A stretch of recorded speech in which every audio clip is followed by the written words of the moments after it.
It's Cricbuzz Chatter. Adam Collins and Michael Vaughan, evening 2 here at the Oval. Another bizarre, fun, wild day of Test cricket. Australia are all out for 295 right at the close, so they'll take a 12-run lead into the second half. That doesn't even start to tell the story, though. A controversial run out that wasn't. Slow batting at the start, a collapse in the middle. A bloke who's 22 hitting Mark Wood for 3 sixes over fine leg. Vaughanie, fun times again. Well, it's the series that just keeps giving. You know, every day you arrive and think, oh, sure, we'll just have a normal day's Test match cricket. You know, Australia will bat the day, 4 down, 310 runs will be scored. They'll kind of grab the urn and say, yep, you know, we're actually winning this series. And then all of a sudden Stuart Broad produces a bit of magic once again. How many times are we going to say that in Ashes series history? Strange all day. I thought Australia in the morning was bizarre batting. You know, I've seen Australia many years, as you have, Colo, and I've never seen them play with so much fear. You know, it looked to me like they were just scared of playing a shot just in case they got out. And then eventually what happens, you do get out. Yes, England bowled beautifully. They got the ball swinging around a bit, but Marnus Lavishai, when you think he's on the back of a ton and he played great at Old Trafford, being busy, looking to score, to think they scored 9 off 83 deliveries here, you know, I just think he's a better player than that. I just think he got into his bunker and thought, right, I'm just defending, I'm just going to try and survive, I'm going to play the attritional way, dig it out, and you eventually end up getting half decent ball and a brilliant catch from Joe Root. So I was a bit perplexed by the Australian approach. It was Bazball versus snoozeball at that stage, and then Australia came to life in the afternoon. Yeah, it was full commitment to the bit from Marnus Lavishai. We kind of expect it from Khawaja now, who has meditated his way through the series. Productive, and more productive than Lavishai through that opening stretch. But in fairness, it was against some pretty good bowling too. England, Anderson, a lot of chat overnight about has he actually lost the outswinger. Saw Derek Pringle commenting on this on Twitter. He's followed his career very closely from a bowling perspective. But Anderson did get the ball moving early on. It did beat the bat a number of times. They did have to fight hard. So the opening stretch was back and forth, but the middle session was all England. You mentioned Stuart Broad getting Khawaja then Head in consecutive overs. He had the whole crowd pumping. Yeah, I mean, he's just he's Mr. Ashes, isn't he? He's just you know, when you talk about the Ashes cricket in 10, 15, 20, 30 years time, you're always going to mention Stuart Broad. He's just got that inner spirit, you know, that inner fight. England desperately needed it. You know, they needed a little bit of momentum. This place has been quite quiet. You know, yesterday I thought it was flat, and suddenly the crowd started to get involved. This England side, they're like a football team. They're like raucous. They like a bit of the singing. And when the crowd get going, this England side seemed to spring into action. I thought they were really good. I thought England had a day where, at the start of it, if you'd have said, look, England are going to be back batting tomorrow, and Australia had got a little lead, I think England would have grabbed that. But you know, that moment of Steve Smith, the run out, yes, he ends up getting away with it, and he batted on. There was a good partnership between Cummins, but I think they have to look at the way that they bowled at Tom Murphy, because England continues to go with his short stuff.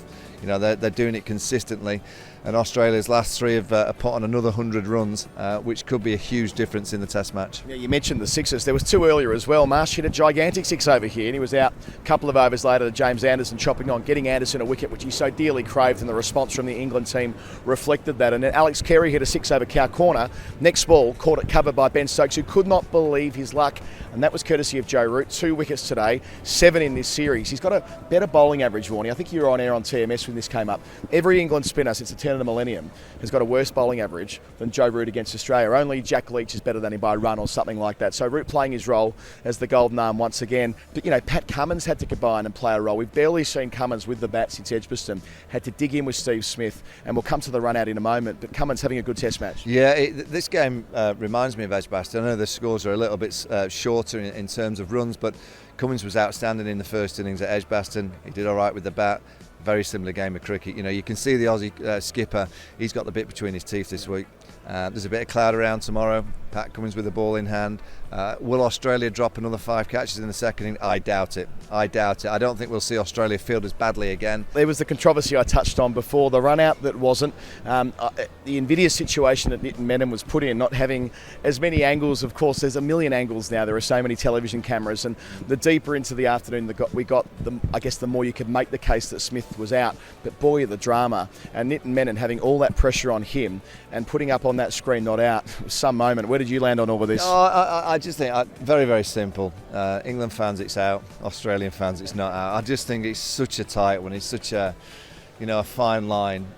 If it had been given out, I don't think there'd have been too many complaints. Once it was given not out, I don't think there was too many complaints. Yes, the more camera angles and the more people look into the kind of what is right and what's wrong. The MCC get involved and they send a statement, and you couldn't quite understand what they were trying to say. Is it out or not? I don't even think they knew at the time. So I just think England fans, it's out. Australian fans, it's not out. The fact of the matter is, in the scorebook, it was not out, and Steve Smith survived and put on a good partnership with Pat Cummins. Like a lot of these things, you can almost discount anyone who's got too strong an opinion either way, because it's absolutely subjective and a lot of grey area as well. All right, Vaughanie, let's go into the hot spot. In hotspot today, Marnus Labuschagne. He's averaging 35 on the tour when you include the World Test Championship final earlier in the summer. He's not yet made 400 runs. I mean, how do you assess the way Australia's number 3 has gone, remembering that, of course, he played a match-saving hand last weekend at Manchester?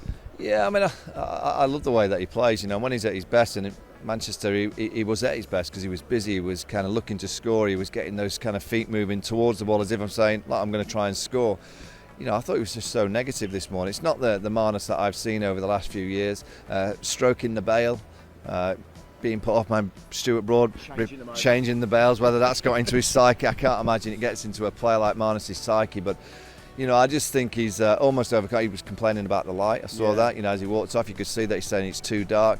Again, Marnus at his best, I don't think he thinks about the light. He just stares at the ball and reacts. And it's been a tour where he's averaged 35. It's not bad, it's not horrific, but I sometimes think he might overcomplicate it. I think he sometimes overcomplicates the kind of logic of what's required. And this morning Australia, they had to come and counterpunch in some way. Once England started to bowl that relentless channel, what England, and I'm not saying England are perfectionists of the way to play, but I think in this area you need a counterpunch of dance down and just try and say to the ball, you can't just land it there all morning.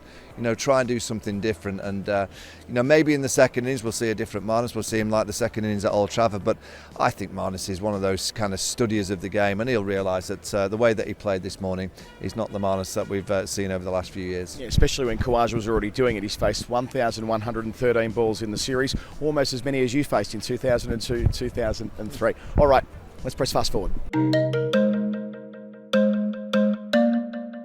Before we go, pressing fast forward, Vaughanie, you've already touched on it to an extent, but England haven't really been in the Bazball era in a situation where in the third innings of the match they're batting and they're behind, or they're just behind. I mean, typically sides get in trouble when batting third in situations like this, but I suppose there's a clarity of thought there.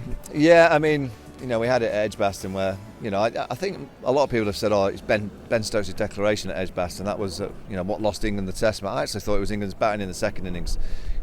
Joe Root was stumped for the first time in his first class career.